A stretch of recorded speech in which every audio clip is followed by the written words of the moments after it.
How do you define success? It's hard for me to make it personal. It's more of Pivot and its entities are created or are there to promote human flourishing. And so human flourishing means it's for our stakeholders, but also our shareholders. And so it's how do we create a community that is for 8-year-olds and 80-year-olds? Mm-hmm. And if we do that, then I think we will have achieved success regardless of kind of the financial implications of that.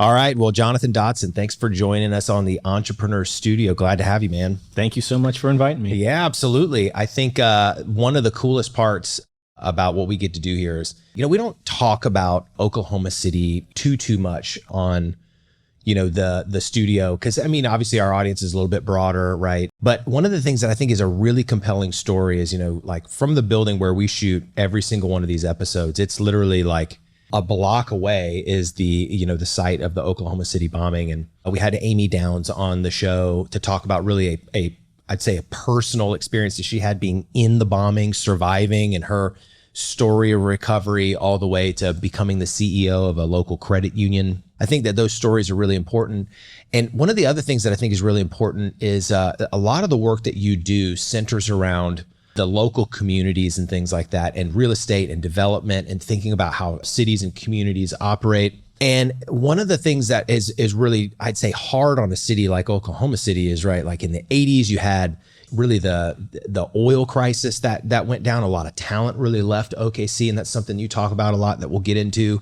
And that was in the 80s. And then you've got, in the mid 90s, you had the Oklahoma City bombing. And since then, Oklahoma City has really had a chance to grow, and there was a lot of money that really came in. And so the thing that I find really interesting is how you found your way into development, into real estate development. And it's like you went from banker to developer. And I think it'd be really, really helpful just to hear how you think about how Oklahoma City has changed and how you've seen the opportunity, and just how the spark of you getting into development happened. Great commentary too, just on our city. You think about Oklahoma City and Oklahoma in general, and really half of our state was in Mexico. Obviously the Native Americans, first Americans were here first, right? Mm-hmm. And then when you have, the abolition of slavery, a lot of the African Americans from the South moved here. So it was really kind of like a Wild West that was for anyone. Somewhere along the way, we kind of lost that. We forgot that this was a place that was for everyone. So then you throw in, even in the 60s, we had a guy named I.M. Pei who came in and blew up about 200 buildings downtown because he felt like the way you compete with the suburbs is to be the suburbs. And so we were going to build a giant super mall, but then we had the oil crisis and we had the crash and nothing got rebuilt. And so you fast forward to the 90s, and this is post-bombing, and one of our council members said downtown's dead and we're the ones who killed it. So there's this old saint who said that even if your mother's a whore, you love her. Mm-hmm. And, it's kind of like I can speak bad about my mom, but don't you dare speak bad about my mom. And so Oklahoma City has all these flaws and all of these problems that I think if you live here, you see that can be really aggravating. But I would say for me and for many folks who've kind of come out of all of the heartache and heartbreak that has occurred, there's a sense of this is our mother. And we love her. And even if she's flawed, we're going to do what we can. And we want to make it a place that is for 8-year-olds and 80-year-olds. And so there's a lot of work that needs to be done to make that happen. That's so true. And it's a big deal to have somebody stick around, right? And see through that, right? So, talk to us about how you went from, banker to what you're doing I have this today. I wish I could show you guys. I got a great photo they call it Banker John. It's a Banker John photo, but very clean cut. And the great thing that banking did, so when my wife and I moved to Oklahoma City in 2003, Oklahoma City was terrible. For a young family, it's not the place you want to be. Everyone wanted to get to Tulsa, you wanted to get to Dallas, you wanted to get to some other city. And so we were like, this is a stopping place. And quickly we fell in love with it. Quickly we started seeing all of these really creative folks doing things that just quite hadn't landed yet or were in the process of landing. And they were able to stand on the shoulders of people who had been doing this stuff even when it wasn't the popular thing to do, right? And so I got into banking, and when I got the loan officer job, I like journaled that night. I was like, dear God, let my job have meaning. And I ended up reading this lady. She was a Southern mystery writer. And she said, our life is, we're most human when we create order out of chaos. And so the idea that if anybody can actually create order out of chaos, you can find meaning in that. And so whether that's blue collar job or a white collar job, if you're actually creating order, then you're bringing meaning to the world and you're finding your fulfillment. And so I started trying to do that in lending. I started finding all of these folks who were trying to come into the urban core and do projects. And so I just started lending them money. And we had, the kind of the bubble in 7 and 8, the housing crisis that happened. What I found was all of the things that I was doing in the urban core remained solid. It was the stuff on the periphery, the suburbs, the sprawl that was damaged. And so I was like, man, if I ever got into real estate, I would do this, right? And so I walked in and I told my wife, I was like, 5 years from now, I'm getting into, I'm gonna quit my job and I'm gonna get into real estate. And she was like, all right, whatever. Does she know you as a dreamer, or does she? I think she was just like, yeah, we'll see if this happens, And she's like, yeah, okay. Yeah. 5 weeks later, my boss walks in and tells my assistant in front of me that if she wants to keep her job, she needs to have sex with him. Oh, geez. And I'm sitting in there, and I'm sitting in the room adjacent. So you hear this? Yeah, I hear it. And so we go through the whole, one is it's not necessarily my story to tell because it's her story. In some ways, though, I was impacted, though to a much lesser degree. So I don't want to elevate my, any trauma that I had. But essentially what happened was I told the CEO gave my assistant like four months to find a new job, didn't fire the president, and gave him like a year with full benefits to figure out what he wanted to do and still remain with the bank. Oh, wow. And so for me, that was like the first time that I had kind of been put in a situation where I was like, I guess I got to quit. And so I quit, sold my car, liquidated everything, all of our savings. And your wife's like, this happened faster than I thought. This is not 5 years. And so really started trying to figure out what to do, right? And so I officed at a coffee shop. My business card had the coffee shop on it, and I received checks. They would give them to the barista, and the barista would hold them and hand them to me when I got there. And so over the next 2 years, I started basically figuring out how to use the skills that I had to work and get my way into the real estate world. And it was in 2014 that one of my buddies, he got it was an old movie theater, which was then an old porn theater, and was vacant.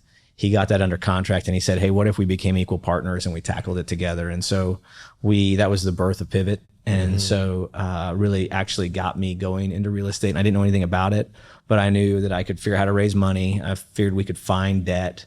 And I really wanted to do something that was tangible.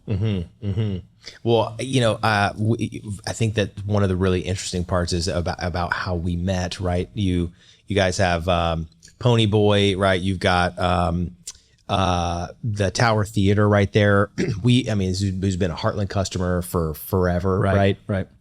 And so just hearing, I think I was at a concert and I talked to you there, and you were talking about, you were all hyped about how, you were bringing music and culture, back into really into the urban area. So like, talk about how did you sort of, going from just being interested in real estate and then getting this interesting opportunity of like, the theater, right? How did that become like, I'm going to affect culture with what I do in the community? Yeah. So, in reality, real estate developers, all we do is we create covers to books. And so everyone is willing to go pick up a book if it looks interesting. But what we are best at is picking, I think, or I hope, good storytellers. And those are our tenants, right? And our tenants become the storytellers that affect change in communities. And so very rarely does a developer actually do anything outside of curate, right? And so that's important. It's not diminishing our job, but what makes a great city is the storytellers. It's the artists, it's the breweries, it's the music venues, it's the restaurants, it's the offices that are like thinking about things differently. It's all of those things, right? And so while I was officing at this coffee shop named Elemental, which is also, it may be visible from here, what I started finding was when I was in lending, I was around a very specific demographic, and it was essentially 50 to 70-year-old men who had been very successful in what they do. I moved from that to being in a coffee shop where really it's Oklahoma City's all of the different, what I would say is the kaleidoscope of what makes Oklahoma City beautiful in a coffee shop. And I got to be a part of that on a daily basis. It started shaping the way that I saw a city could be versus a way that I saw the city whenever I was, driving up to the bank in Edmond and, lending money and doing that. And so really relationships, I mean, it's a long-winded way to say that I started meeting people different than me. And I realized that wisdom is not knowledge, but wisdom is actually knowledge married to relationships. So I'm always cool if people have convictions. I want to have convictions, but I want that to be held in tension with loving people. And it's hard to love someone if all you have is some kind of hyperbole or some like caricature of what that person is like. And so me being able to be in the room with people who I'd never been around was like, oh, this is actually like, they see things that I've never seen in the world, and I want to see the world better. And I want to make buildings that can bring them in, and we don't lose them right to other cities. And so that was probably one of the fundamental pieces to that. Well, a big transformation for you was going from lending someone else's money, right, to needing to get into real estate, which requires, I'd say, some money, right? So talk to us about some of the best kept secrets of how you arrived at funding. So I mean, I'll give one really funny story. But the first is to say that we didn't come from money. Me and my two business partners, Ben Sellers and David Wanzer. And so really what we would do is we just go find really complicated buildings and figure out what credits were out there. How could we, and we did all sorts of things, all legal, but to get into the game. And I'm so grateful that we were able to do some of the first projects, Stone Cloud Brewery and Main Street Arcade Building, a lot of these buildings that were historic rehab. So one of the most tenuous situations that we had was we had a music venue or operating group, and they had signed a 20-year lease on the Tower Theater, and they defaulted within the first 12 months of operations. And they were supposed to put $1 million of cash into the building to build out the theater. And so they weren't going to do it. And they were basically like, you can see us in court. And so I was at Elemental, and a buddy of mine came up and he said, hey, I think I can actually operate it. I think I've got you. And so I was like, well, let's meet. And so he and another friend, Steven Tyler and Chad Whitehead, they pulled me aside and they had this business plan. And I was like, I didn't know anything about the music operation business. Frankly, they just had vision and massive amount of guts. And they were like, this is what we're going to do, but we need to raise like $1 million in, 120 days. We needed it because the bank was going to, put us in default. So we got Citizens Bank of Edmond to work with us, but they're like, you got to go find $350,000. So we got introduced to a lender, and the lender said, all right, I like you. Meet me at the 4th floor of this building at 4:00 on Monday afternoon. And so me, Ben, and Dave are like, cool. You're like, it's probably not a fight. Yeah, exactly. And what's funny is the person who developed, so he said, by the way, do you play ping pong? And I'm like, no, I'm a terrible, I wish I did. I mean, I can play, but like. So was this before or after he offered the meeting? It was after the meeting. So he calls me, he's like, you play? And I'm like, like not good. He's like, find someone who's good. So the guy who actually developed the building we're in was a friend of mine, and he's played so much ping pong that he had a tennis elbow at one point. And so I call him, I'm like, dude, I need you. I don't know what this is for. You got to show up. He's like, I got you covered. That's like that Ben Affleck meme that goes around. He's like, we're going to get in my car. I can't tell you what it's going to be about. Yes. Like, okay, there's a big ping pong match. I know you're pretty good, but you got to come with me. I'm not going to tell you what it's about. You just got to go. So an hour before he's supposed to come, he calls me. He's like, man, I can't make it. I'm sorry, but I got a friend he's not as good as me, but he's almost as good. And at this point, I'm like, man. So we all show up. We go up the elevator to this 4th floor. This 4th floor is event space. The elevator opens. We hear a toilet flush in the other room. And a guy walks out in gym shorts, and he looks at our tenant or our ping pong player, and he goes, oh shit.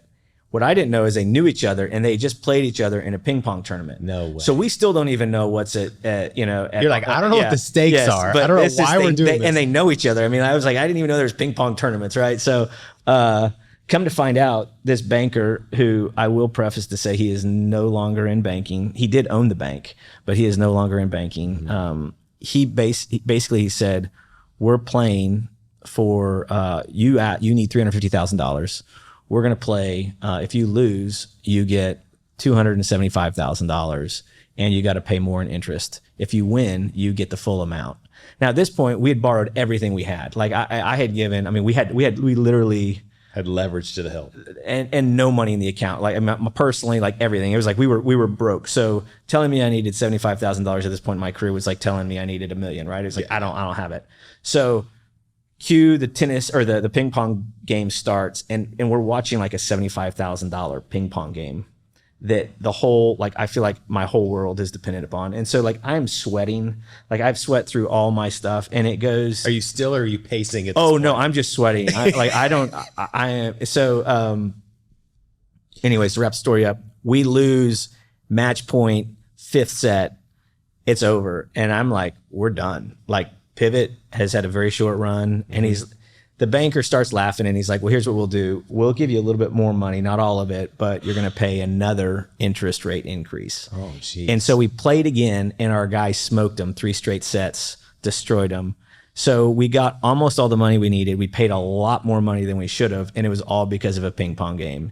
And so I look back at that, and one, probably not legal, probably not okay, but we needed the money, and we got it. And so that was really the inception of Tower, getting the money that we needed to put on. It was really important for us, and really for Chad and Steven, to have a venue that acoustically sounded great, that made people feel welcome, and that was a place that Oklahoma City could be proud of. And they accomplished that. And so there was a lot of stress along the way, but it happened. So was Steven at that game?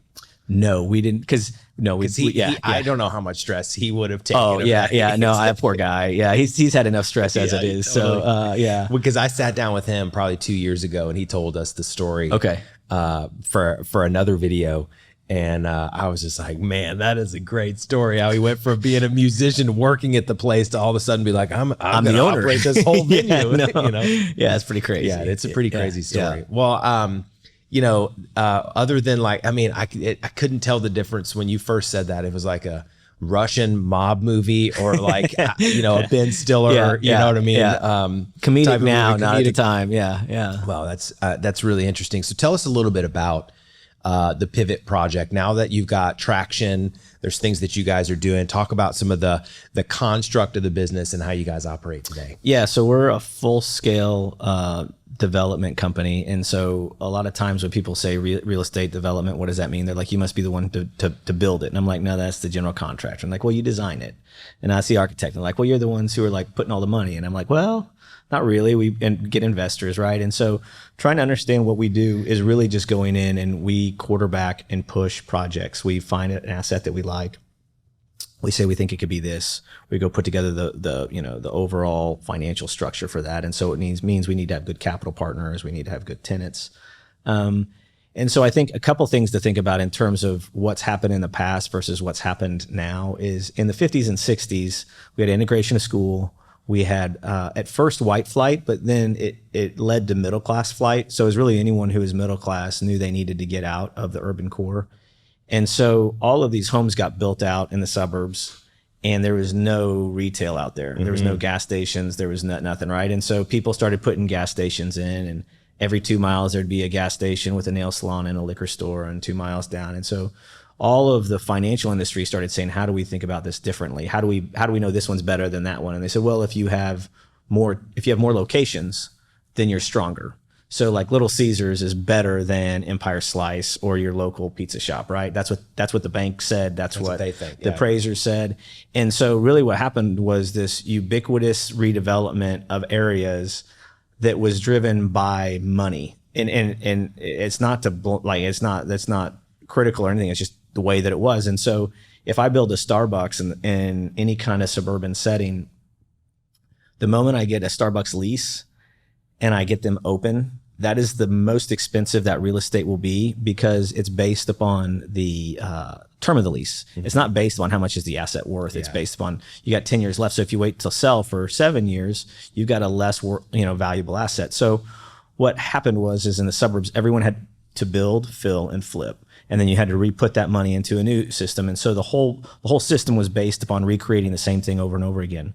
So to sell buildings that had tenants and Yes. that had Yes. really well curated. Yes. tenants. The idea was that you get your anchor tenants, your national credit tenants, you get them to sign a lease, and then you sell it.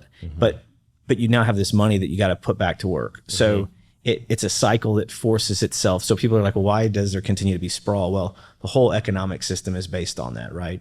There is a great book. It's called The Inversion of Wealth, or the Great Inversion of Wealth and the Future of the American City. And what it said was basically like, we're following the European cities. We're just 100, 150 years late to the table. And so as wealth is starting to come back into the core, what happened is there's all these neighborhoods that exist, but an artist or a retailer would come in and drop something that's cool. And then someone would come in next to them, and that's cool, right? And so then someone goes, well, I want to live next to that because I want to walk to that. And so they go buy this home that was really undervalued, right? And they fix it up, and now they're close to all this stuff. Whereas housing led the way in the 60s, retail was leading the way in the 2000s. And so it really creates a complicated system for banks and appraisers and the financial markets, because they're looking at, for 50 years, our whole economic system has been based this way. Yeah. And now you're coming in and you're flipping it on its head with, like, there's no comps, there's all this stuff that doesn't make sense. You got a tenant who only has one location, and you think this is better than, a Little Caesars. And, they're going through all these questions and they can't figure it out. That's what has, like, we walked into from a development standpoint. So at our core, we have said we're going to build to hold. We want to chase asset appreciation. So we want the buildings we redevelop to be worth more in the future than they are today. And we're going to chase cash flow. And we're going to do it, and our values fit into that, where we want to do it with excellence. We want to be resilient, but we also want to be joyous disruptors. And so that means that we're hopefully we're joyous disruption. Typically, when we see things that are broken, we either use paternalism, so we're like, they're not smart enough to see it, so I'm going to come in and help them. Or we're going to use shame and guilt. Yeah. And we're going to say, you're such an idiot. Like, why don't you see it? And we've said, well, we're going to try to be passionate about what we're doing. And if you want to come be a part of our story, we would love it, because we're actually joining someone else's story. This isn't like our story. We're a part of someone else's story. And so let's just go on and go do it. Yeah. And so that fits into real estate. It impacts where we develop, how we develop, who we develop with, and how we think about the communities that we're impacting. That is amazing. It was interesting that you said Empire Slice, because we had Rachel Cope on. Oh, cool. Yeah. She's a rock star. She's awesome. Literally like a rock star, entrepreneur in hospitality. And, there are these unique ways, like even the way that she described getting into her first building to do Empire Slice was that it was like a competition that the developer had put on. To sort of like, hey, what should we do here? And that's sounded kind of like, it sounded to me a little bit of like involving the community a little bit and what shows up, right? And I was like, that wasn't you guys, was it? No, it wasn't. Yeah, it wasn't. You're like, we do cooler stuff than No, Steve's incredible. So there is. What's interesting is once you redevelop an area, and this is the tension that we see today, right? With gentrification, and it's kind of a buzzword. Gentrification can be good and can be bad. Yeah. If gentrification displaces people, it becomes problematic. And in retail districts, what happens is, as a developer, I'm inclined, I say the gravitational pull of money is comfort. And the gravitational pull of development is to get as much money so I can have as much comfort as possible. And so the way you do that is you develop out little areas. And so you get an artist to come in and you say, hey, just pay me $5 a month. But by the time you've redeveloped your whole district, the end person is paying you $30 a month.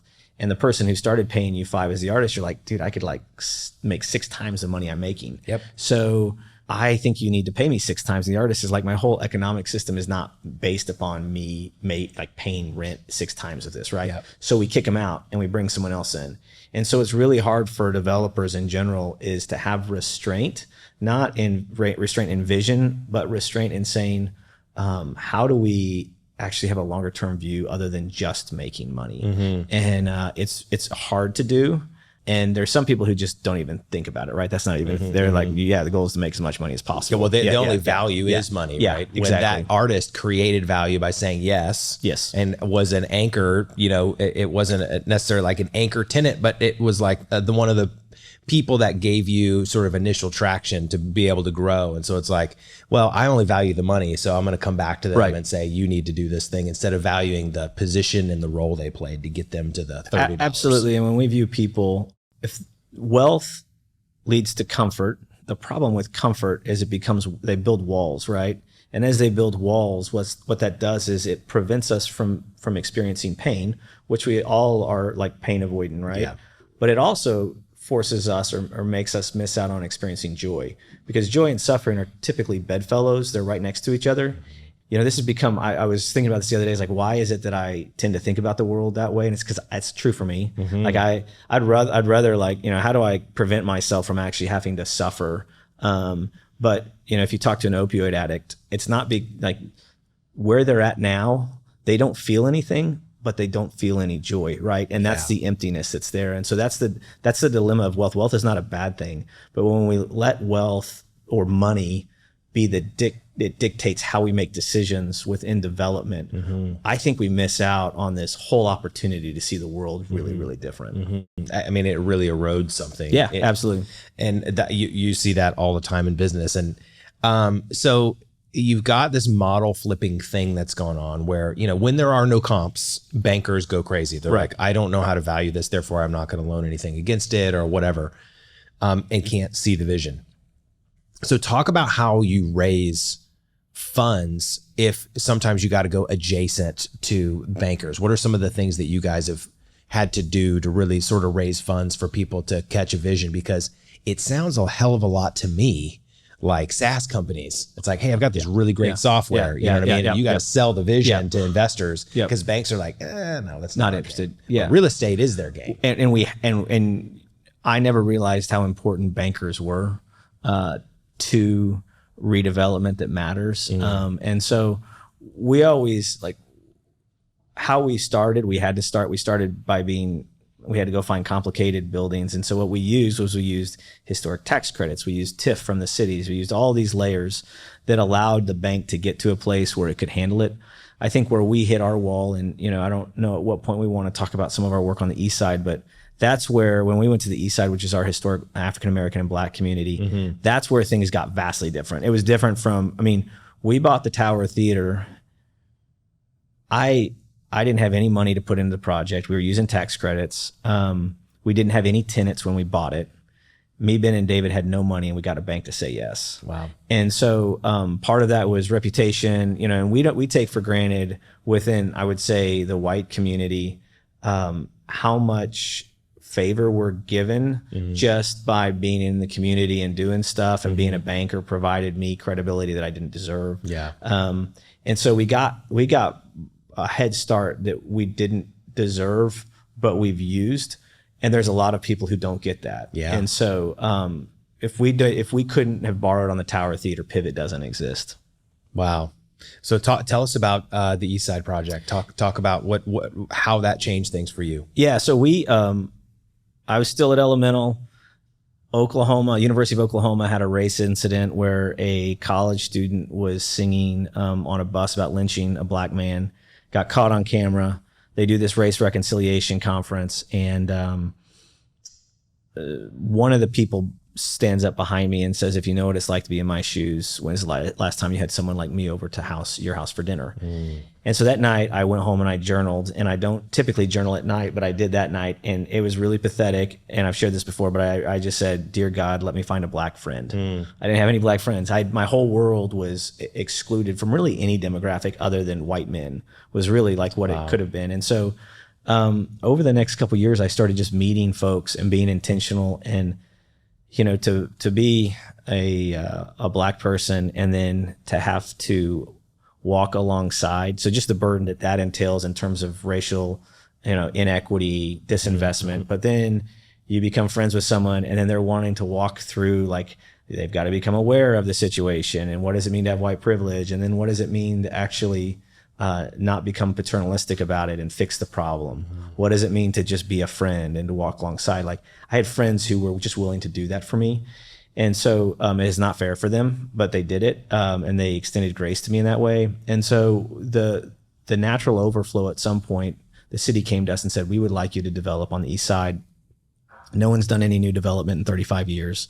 Would you guys take a chance? And so the city came. The city, yeah. And so what we realized was we had just seen some people try to do development over there, and they did it wrong. And so really quickly, we just said, we're going to have 6 principles that guide how we do this. The first is to say that anyone who has access to power and money usually thinks they're a blessing to the community they're going into. But that's, one, fundamentally wrong. That's also paternalistic. And so what we said is, if we leverage that, we believe that what makes great humans is community. It's overcoming obstacles. It's sticking together. It's doing things that people said couldn't be done. And that exists in abundance in the Black community. And so we said, hey, if we leverage the things that we have, would you just let us be a part of your community? So one was flipping the power wealth dynamic on its side. The second was to say, typically when we decide we want to do something good, as long as we can stay in control, then we're comfortable with it. And so we said that's also problematic. And so we called Sandino, who was a friend of mine, and said, hey, would you become the lead for us on this? So you get to speak on behalf of the project. You get authority over the project. You become an equity member in the project. You get development fees. This becomes like, we will submit to you if you feel like things are going in the wrong direction. The third thing we did was we said, we're going to take money that we get from the city and we're going to pass it on to our tenants instead of protecting the investors. So reduced rent by 30%. We gave 6 times the amount of build out the spaces. The fourth thing we did was we said, like, and we talked about this earlier, gentrification that leads to displacement is really problematic. And so we don't know what we're going to be like in 10 years. And so what we said is, instead of hoping that we still have great values and all of these things, we're actually just going to roll our tenants in as owners in the space. So if they signed a lease, they became a 15% owner in their space. So now we were flipping the whole tenant landlord into, now they're our partners, and we're going to figure out how to do this together.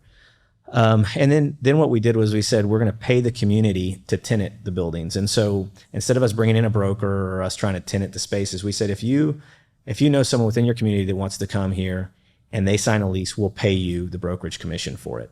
Wow. And so we called it a consulting fee so that we don't. Yeah, because it's against all real estate. Yeah, so it's like, we just paid them a consulting fee. They didn't negotiate the lease. They just brought the person there. We got to pay a bunch of people, and we never would have had the tenant mix that we had we tried to go fill that, right? I mean, it's a big deal to pick your neighbors. Yeah, it is. It is.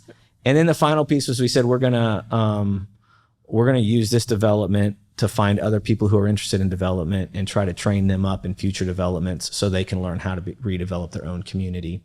Those were kind of the 6 core principles that guided us. We got a healthcare tenant to actually move their headquarters from OU Health, which is kind of it's the big, healthcare center within the city. And they're a 110-year-old company. They moved their headquarters to our space. They signed a lease, 10-year lease. They debt serviced all of so I'm like so excited. I tell our team, like, this is the easiest debt I'll ever get. And so I start calling banks, and we called over 25 banks, and they wouldn't even give us a term sheet. And what most of them said, almost all of them said, well, there's no comp. Some of them said, we just don't lend money to that side of town.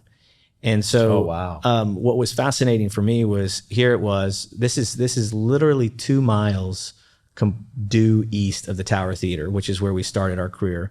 We had no tenant, we had no money, and we were able to borrow 100% of what we needed to get in. Here we have 40% of our costs covered because the city's investing money. Yeah. We got a 110-year-old clinic. And so finally we got a bank that said, hey, if you get a guarantor that's richer than you and they guarantee the debt, we'll lend you the money to do this. And so we have a buddy, he's got the single largest single malt Scotch collection in the country. So right now I think it's $7 million of single malt Scotch. Please tell me he used that as collateral. Well, I was like, dude, who else wouldn't you want to guarantee? Like, if you have to foreclose on that, like, how great would that be, right? So we send over his personal financials. He said, I'm in, man. I care what you guys are doing. And the bank called me back and they said, we've decided he's not rich enough. And at that moment, it hit me that if 3 guys who all we do is develop, we have a 110-year-old clinic, and we have a guarantor who has more single malt scotch than we need in debt, and we can't borrow money on the east side, how do you think a 20-year-old black kid is going to get any money to be able to do anything, right? And so there's always this statement where people will look at communities that are underserved and be like, well, you know, it doesn't look very nice. They probably don't care about their community, right? It's not our problem to solve. It's their problem, right? But they're real headwinds. And in reality, they can't get any of the things that we have access to, right? And so, so that became a personal challenge for us. And really, we ended up the last bank that I could think of was I called Jill Castilla, who's CEO and president at Citizens Bank of Edmond. And so she's, for context, she's a suburban banker, but a female-owned bank. And I basically just vomited everything. I said, Pivot's not going to make it.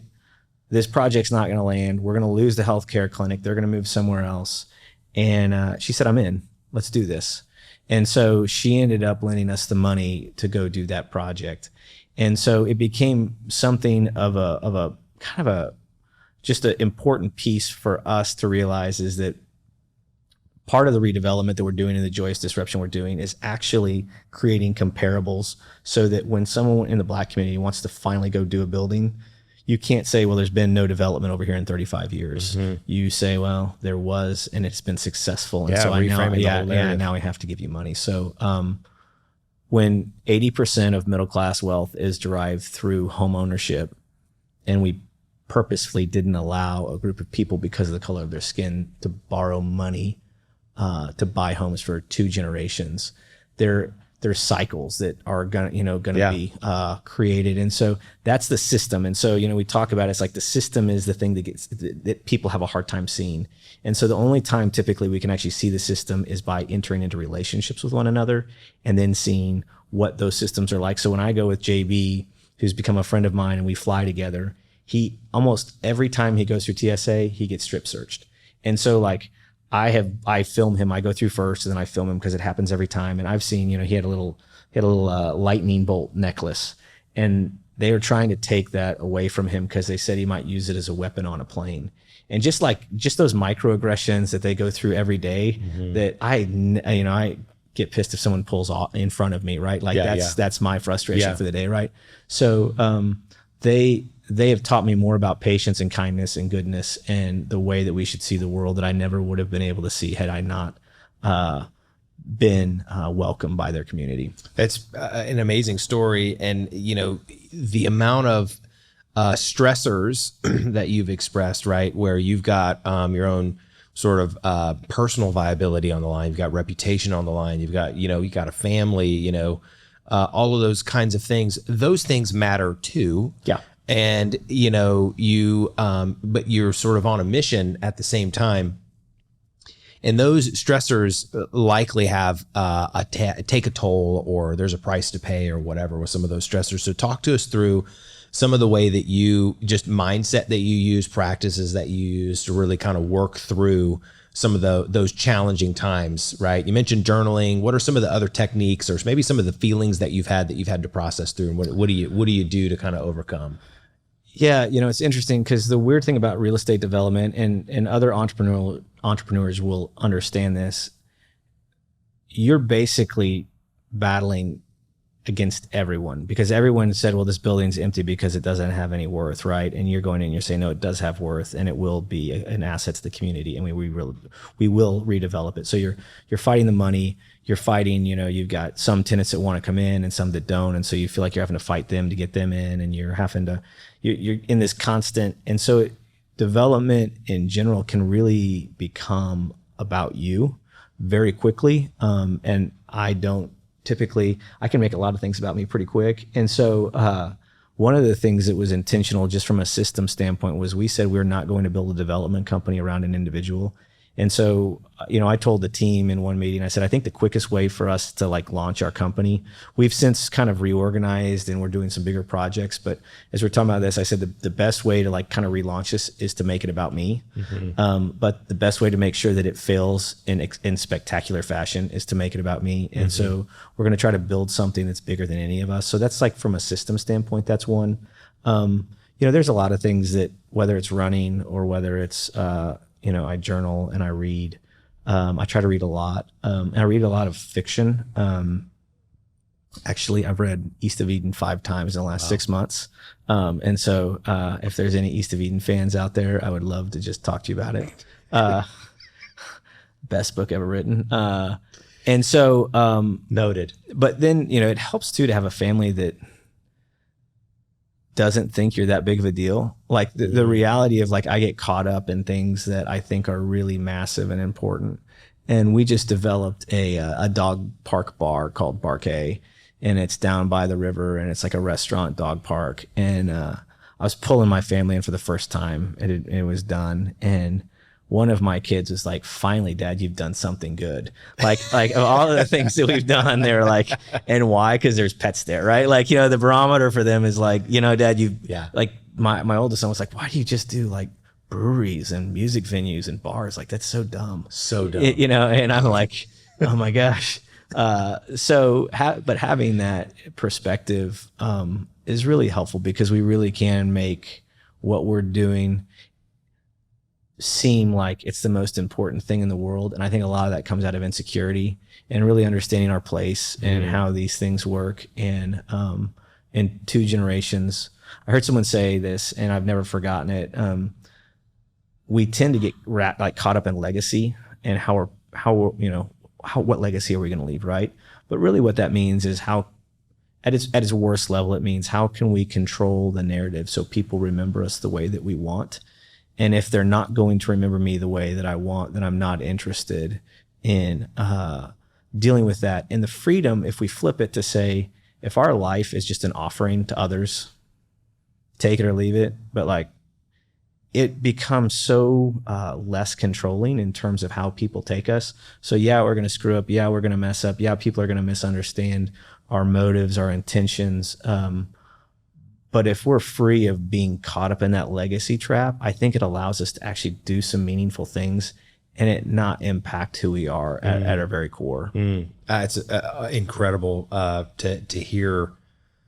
I'd say you articulate that. It was really well said. I think there are battles that entrepreneurs, really go through. And one of the things that I have picked up, the signal that I've picked up is you've gotten really good at selling, bringing people together. Yeah. So talk to us a little bit about like, what are some of the ways that what's a negotiation you've had to pull that you're like, I had to get pretty creative on that one? Well, I feel like, probably my best quality is that I don't stop, that we're pretty much just keep going. And so I think, to be an entrepreneur, you have to just, I always tell people, if you tell me no, it doesn't hurt my feelings. Right. So, one is just having a framework of not everyone is going to get, and I haven't always had this. And so, we were doing the East Side stuff and we couldn't get any support. I had a friend call me and he said, I think you just care too much about Black people. And those things, like, instead of me being able to process that well, it made me be like, fuck you. Yeah. You're like, I'm gonna take everybody down, right? Yeah, I'm gonna rat everybody out who said we don't lend money on this side of town. Yeah. I'm going to war, right? And what you realize is that nothing is gonna get changed through that, right? And it doesn't help my heart either, right? Like I always say, I want my kids to have soft hearts, that can feel. And so that does not allow me to feel. And so when we're free of feeling like we have to convince someone, and again, it's like we're actually just, my dad, we lived off support as a family. So he was in the Christian ministry. And so he was always asking people to support him based on a very long-term investment. Very long-term, like internal investment. Yeah, internal investment, right? And so like, I believe that what we are doing is financially solid. I believe that what we're doing, even though there are hiccups, and who would have expected COVID? Like there's things that happen. We are dedicated to try to we're dedicated to actually make these projects work, right? And so when I'm asking people for money, I'm pretty free of being like, I'm actually trying to put your money to work so that it will make money for you. And so that does not feel like I even have to sell, right? It just feels like I just have to be really honest with who I am. And there are times that I can go into sell mode, but I think one of the good kind of maybe pulls that my team has given me is we see people who sell, and at some point you never know when they're not selling. Yeah. And I realized that I don't want to become that person. Yeah. I don't want to always be selling. And so I get really excited and my enthusiasm will bleed out and you will hear it. But hopefully I'm not trying to sell you a bag of goods, right? Yeah. Yeah. And hopefully It's I'm being real honest. value. Yeah. And I'm not, I had someone tell me, he's like, man, I realized that it's probably not okay that I tell all these white lies to get a deal done. And it's not that I'm like the, truth police or anything like that, but there is a sense of saying it's a value we do care about, is trying to be honest when we're communicating with people, because it allows us to be ourselves, right? You don't have to worry about any of this stuff, right? Yeah. What did I say to this person versus what did I say to that person? So I don't know if I'm answering your question. But You totally are. I mean, like, because if you think about it, I mean, being good at selling, I think selling is about helping people make the connection. yeah, And if you've got this vision, it's like, man, the model, the industry, the system can't see the vision. Your selling is like, I can help you make the connection. That's great. I can help Yeah. somebody see the vision, right? And I think that those are the big moments. That's when people say yes. Like if you think about selling, it's the 13 to 50 yeses you got along the way to get Right. the deal signed, Yeah. right? Yep. And there are those temptations, right? And I think it's really powerful to face the temptation to tell half truths, to tell lies, to say it's true because I said it this way, Right. but it's really kind of not true Right. if you really knew all the context. And that's why material facts and things like that matter in real estate. Yeah, you know? exactly. But I think at the end of the day, right, there is a good tension that I think that is really powerful, where like you can face the temptation to I'm gonna say this, but if I do, it's outside of my value system. And it takes even more creativity to see somebody, to help them make the connection and still have held fast to your values. Right. And that doesn't mean you have to be perfect, right? Right. Sometimes, yeah, I mean, you're like, well, I told a half truth there, and I'm like, the next time I'm not going to do that, right? Yeah. I'm going to stay away from that. Oh, I could have said this, and that would have been different. And I think that those growth moments are really powerful. But I would say that entrepreneurs mostly, their traction really comes when they're able to help people make the connection with something that's brand new. No, that's good. And I think there's some people that what I've realized is that they can't make the connection, or they've chosen not to make the connection, or they're too smart to make the connection at this point in time. And so, us as a development company have different things that we need at different points in our life cycle. And so being gracious enough to say, I've exhausted everything that I can think of. There is also a freedom of saying, maybe this isn't the right time for them, right? Yeah. They're not the only person in the world that I can go pitch. So I'm gonna go find someone else that would buy into this. Yeah, and that's knowing when to push and when to hold Yeah, back. absolutely. Because you could circle back with that person with something else, right? Oh, and that's what we always tell people. We're always, hey, just because you say no today I'm gonna be back. I'm pretty resilient. Like, we'll come back to you in 12 months and see if that's the deal that works for you. And if not, I'll be back in 24 months. Yeah. And so we want to keep doing these kind of things, which means we need to have a very long-term vision in mind. I love it. Well, tell us about what's next. What's on the horizon for you and for Pivot Project? Yeah. So, really during COVID, we did some kind of recalibrating, and we said that we'd really dabbled in the project size of $5 to $15 million. And those were really fun projects. But what was happening was we have all these resources and they get caught up because they're all complicated, right? And so, you find 3 oil and gas tanks that are buried underground, and that delays your project a year, and you've got this happen and that happen. And so what we decided is we're going to reaffirm who we are. We're going to spend a year working on our values and our purpose. But then what we're going to do is we're going to chase some larger projects to give us bandwidth. And so what those larger projects do is they give us the ability to have basically 18 to 24 months of operational income to go do the things that we want to do. And so we've got really 5 or 6 really fun projects. We've got, we've got a hotel. It's a $30 million hotel on the east side of Oklahoma City, right across from East Point. It'll be 51% minority owned. And we've got Monarch, which are 2 sisters from the east side. They're actually going to partner with another development company to develop it. Sandino's involved with it. We've got several people who have ownership in the real estate. And so that will be a really fun project. It's a really complicated project. You can't really do market rate deals there yet. There's been 30 years, 40 years of disinvestment. And so we've got so many layers of capital, and we're really waiting on one final piece to be able to pull the trigger and go. So that'll be fun. We've got a project in Tulsa that's hotel, multifamily, garage. And so there's a lot of just bigger stuff. It's all fun. What I think we're really committed to right now is building a team. And so we just brought on a brokerage company. And what we decided was that we would be intentional about how we hire.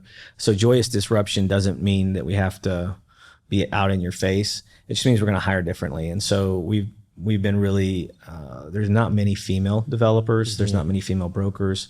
There's not many minority developers or brokers. And so we've just said we're going to be intentional about trying to do those things. I think it makes us a far more interesting company because we have a bunch of people who see the world differently than every other development group. And so that makes it a lot of fun.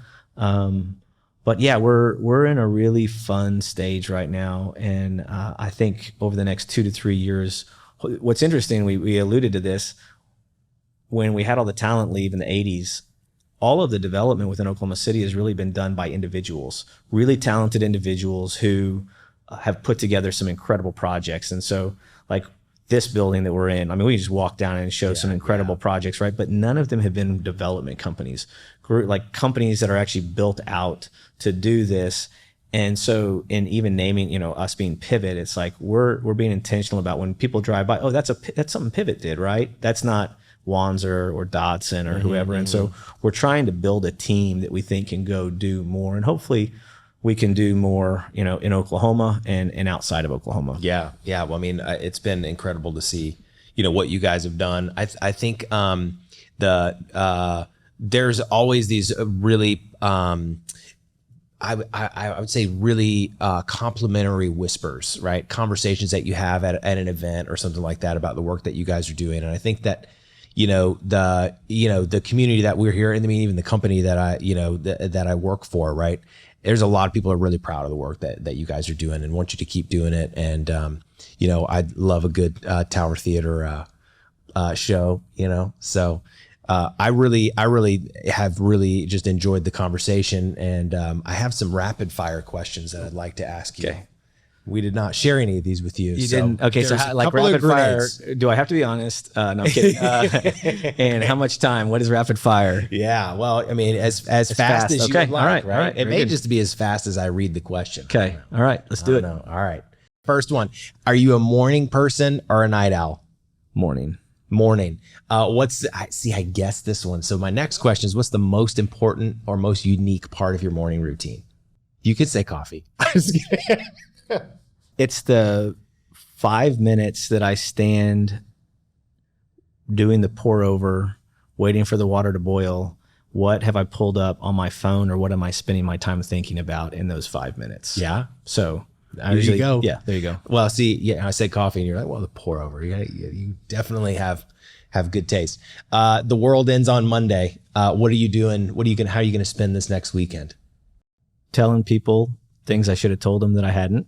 And spending my time with my family. That's good. Now there's a food scene here in OKC that I'm super impressed with. Living in Denver, coming here, I'm like, wow, this is it. It's interesting. The food scene here, it's really good. What's your favorite restaurant in OKC? So I have to cheat. For the people, I go to Elemental. For dinner, I'll go to Frida's. Yeah. For burgers, Flycatcher. Flycatcher. I haven't tried that one. Okay. All right. I'm going to go. Who is your greatest business inspiration? 2 people that I'd really like to meet in this city Gene Rainbolt, Mr. Rainbolt, and Sam Presti. Okay. The way that they have, Mr. Rainbolt has, as a progressive individual who has opened up branches in every small town in Oklahoma. And so his understanding how to care for communities and have a viewpoint that at times could be deemed as incompatible with those communities and do it in the way that he has is incredibly impressive. Sam Presti has built a team using processes to show people that he cares, which is a really hard thing to do. What's interesting is I have found more lessons in my life through fictional characters that I read. And so it's easy for me to be like, well, this would be a fictional character that has taught me a lot, or this would be a fictional character. And so I have a lot of friends who like totally geek out on all the leadership books, and I would be better for it if I read them. But I would, rather read Grapes of Wrath or read Cormac McCarthy or read something. And East of Eden was the deal. Yeah. It's so powerful. All right. What has been your most satisfying moment in development? This is going to sound super petty. When we did the East Point project, we were so proud of it, and we lost out on some local awards, which really hurt because we were so like we'd never felt like we had put together something better than that. And we ended up winning the International Award of Excellence, which only the Devon Tower and Gathering Place had won. And it felt like we didn't need the validation, but sometimes you feel like you're doing something that's really important and no one in your own community realizes, or they realize it, but like they don't understand it right. And then to have someone from the outside come in and say, hey, this matters, this is unique, this is cool. I think it gave all of our team just a sense of like, oh, we weren't crazy, because we started to feel that way, right? You're like, are we missing it? Like, do we not get it? And so that was definitely it. Most satisfying. That's good. All right. How do you define success? It's hard for me to make it personal. It's more of Pivot and its entities are created or are there to promote human flourishing. And so human flourishing means it's for our stakeholders, but also our shareholders. And so it's how do we create a community that is for 8-year-olds and 80-year-olds? And if we do that, then I think we will have achieved success regardless of kind of the financial implications of that. Oh, I love that. What do you enjoy most outside of work? I love skiing. I have learned to love skiing more because my kids love skiing. And so I used to love it for personal reasons. Now I love it because I get to be with them and they're stuck with me on the lift. It is great. I have love 4 boys, so I have the same feeling. Yeah, it's like you can't leave. I like to run. I like to read. I love to watch movies with the kids. So yeah, it's like someone shared this the other day. I think actually we're drinking from his cup. Mike Beckham, he shared this on LinkedIn. He said that our family, what we view as the traditional family life, we only have 16 years of that. And so that my oldest son is about to turn 17. And so my time with him is just about done. And all of the books you read as a young parent and all of the things that you tried to orient your life around, that chapter is almost over. And so really like the time I get with them, however it looks, is awesome. Yeah. And I got to say, I had a little bit of a panic attack when my oldest is 15. Okay. I was like, when he turned 10, I was like, this is almost done. I was like, I gotta change this up, because I'm sitting here chasing all of these things, and I realized like, man, this thing is going way faster than I thought. It's a real thing. We had Mike Beckham on the show. He was awesome. He's great. Super good dude. Well, okay. This is the last question. 10 years from now, what is the one thing that you're like, I hope that I have accomplished X in 10 years? I hope that I'm not CEO of Pivot. I hope that Pivot is doing better without me than it was with me. And I hope that I'm getting to go take some of these things that I'm doing and go to other communities with other smart people and do cool stuff. So I love that. Well, I got to say, Jonathan, it was super incredible to sit down with you, from having beers at the Pony Boy to, hanging out with you, having this conversation. I have a lot of respect for what you guys you guys do. Respect you as a man, and I appreciate you coming on the show. Thanks so much. And you didn't ask for this, but what Heartland has done by moving to the urban core and investing in communities is pretty transformative. And so you guys are very well beloved in the city, and appreciate you guys having me on. That's awesome. Thanks, man. Thanks.